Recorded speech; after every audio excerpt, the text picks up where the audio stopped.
Like करें, share करें और सब्सक्राइब करें मेरे चैनल को ऐसी ही खूबसूरत कहानियों के लिए। राहुल के लिए लड़की ढूंढी जा रही थी, पर जहां भी बिचौलन लच्छो बात चलाती वहीं से ना का जवाब आता। राहुल देखने में हैंडसम था, लंबा चौड़ा, गोरा, स्मार्ट, अच्छी नौकरी करने वाला, पर हर तरफ मना ही क्यों होता था? इस बात के पीछे भी एक कारण था। क्या हुआ लच्छो, तुझे कितने फोन किए, तूने एक फोन नहीं उठाया, कोई जवाब तो देती।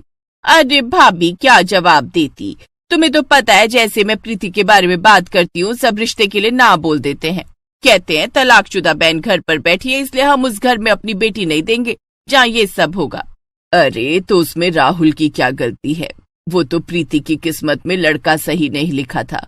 तू खुद जानती है हम कितने बड़े धोखे में फंसे थे। मेरी प्रीति के लिए जो लड़का हमने ढूंढा था वो शराबी जुआरी था, मारता था मेरी बेटी को। अगर मेरी प्रीति का हम तलाक न करवाते तो हमारी प्रीति उस घर में जिंदा न रह पाती। भाभी वो बात तो सही है, मैं तो सब जानती हूँ। मैंने तुम्हें प्रीति के लिए बहुत अच्छे रिश्ते बताए थे। मैं 1 साल के लिए गांव क्या चली गई, तुमने मेरे पीछे से उसकी शादी निपटा दी। न देखा, न भाला, न कोई छानबीन की लड़के के बारे में, बस सुंदर है देखकर तुमने शादी कर दी। अब राहुल के लिए परेशान हो रही हो ना? वैसे मैं कोशिश कर रही हूँ, कहीं न कहीं बात बन ही जाएगी। लच्छो आंटी, आपकी चाय। हाँ लाओ बिटिया। वैसे एक बात कहूँ भाभी, तुम अपनी बेटी का दूसरा ब्याह क्यों नहीं कर देती? नहीं आंटी, मुझे शादी नहीं करनी।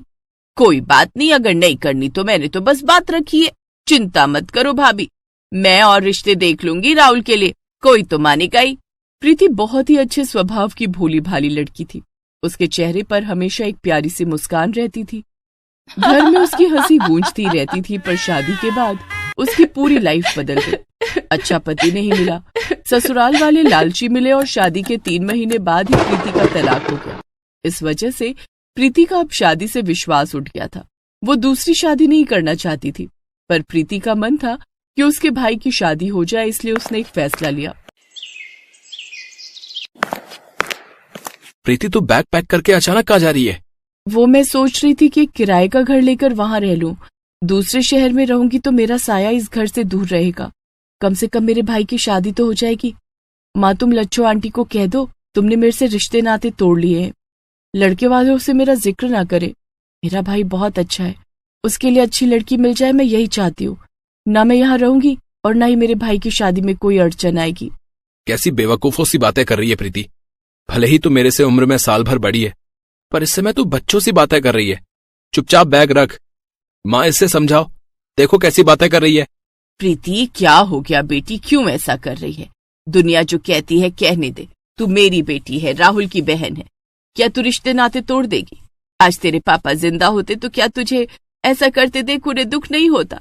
उनकी आत्मा को कितना दुख पहुंचेगा ये देखकर कि उनकी लाडली बेटी ऐसी दिल दुखाने वाली बातें कर रही है। माँ। प्रीति अपनी माँ से लिपटकर फूट फूट कर रोने लगती है। कुछ दिनों बाद लच्छो राहुल के लिए एक बहुत ही अच्छे घर का रिश्ता लेकर आती है। राहुल अपनी माँ के साथ लड़की देखने जाने लगता है, पर प्रीति मना कर रही थी।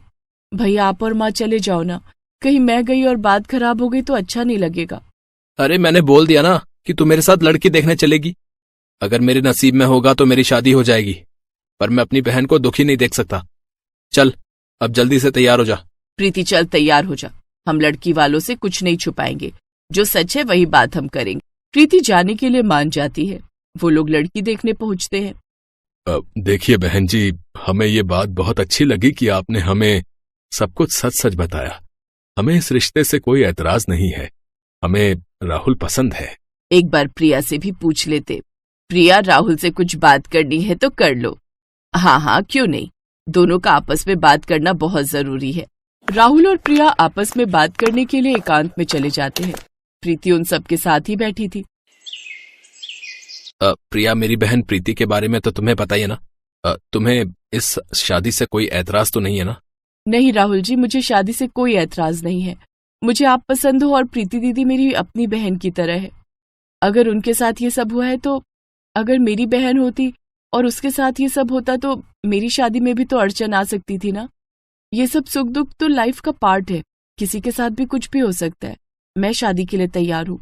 थैंक यू प्रिया, मुझे सच में बहुत खुशी है कि मुझे तुम्हारी जैसी समझदार लाइफ पार्टनर मिल रही है। राहुल और प्रिया की शादी पक्की हो जाती है। इस शादी से सबसे ज्यादा जो खुश थी वो थी प्रीति। अपने भाई की शादी को लेकर उसके चेहरे पर जो खुशी दिखाई दे रही थी वो सबको नजर आ रही थी। कुछ ही दिनों में प्रीति और उसकी होने वाली भाभी प्रिया बहुत अच्छे दोस्त बन गए। शादी की शॉपिंग भी दोनों ने साथ मिलकर की। प्रिया ने रिश्तों को समझा, अहमियत दी। प्रीति कितने समय बाद खुश हुई थी। शादी के फंक्शन चल रहे थे।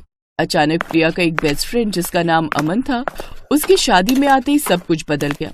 प्रीति तुम? पर मुझे तो पता चला था कि तुम्हारी शादी हो गई है। हाँ अमन, मेरी शादी हुई थी पर मेरा तलाक हो गया। अब अमन माँ बुला रही है, मैं अभी आती हूँ। अमन को अचानक देखकर प्रीति थोड़ा अजीब महसूस कर रही थी क्योंकि किसी समय में अमन और प्रीति एक दूसरे को पसंद करते थे। अमन, मुझे तो यकीन ही नहीं हो रहा कि तुम प्रीति दीदी के स्कूल के बेस्ट फ्रेंड रह चुके हो। अब हाँ, कॉलेज की पढ़ाई के लिए आउट ऑफ इंडिया चला गया तो प्रीति से कभी मुलाकात हुई नहीं। फिर हम दोनों कभी टच में भी नहीं रहे। पर आज प्रीति को ऐसे देखकर मुझे बहुत बुरा लग रहा है। अमन, तू तो जानता ही है मेरी बहन में कोई कमी नहीं है, पर मेरी बहन बिना किसी गलती की सजा भुगत रही है। आज मेरी शादी पर इसके चेहरे पर खुशी है, पर मन ही मन वो बहुत दुखी है यार। दुनिया उसे बहुत ताने देती है। अब प्रीति को ताने नहीं सुनने पड़ेंगे क्योंकि मैं आ गया हूं। मैं प्रीति को बहुत सारी खुशियां दूंगा जिसकी वो हकदार है। राहुल, मैं प्रीति से शादी करूंगा, बस वो हाँ कह दे। सच अमन, तुम प्रीति दीदी से शादी करोगे? ये सुनकर मैं बहुत खुश हूँ। प्रीति के मन में अमन के लिए फीलिंग्स थी। अमन के समझाने पर प्रीति ने एक बार फिर से शादी पर विश्वास बनाया और राहुल और प्रिया की शादी के बाद अमन और प्रीति की भी शादी हो गई। कहते हैं कभी कभी जीवन हमारी परीक्षा लेता है।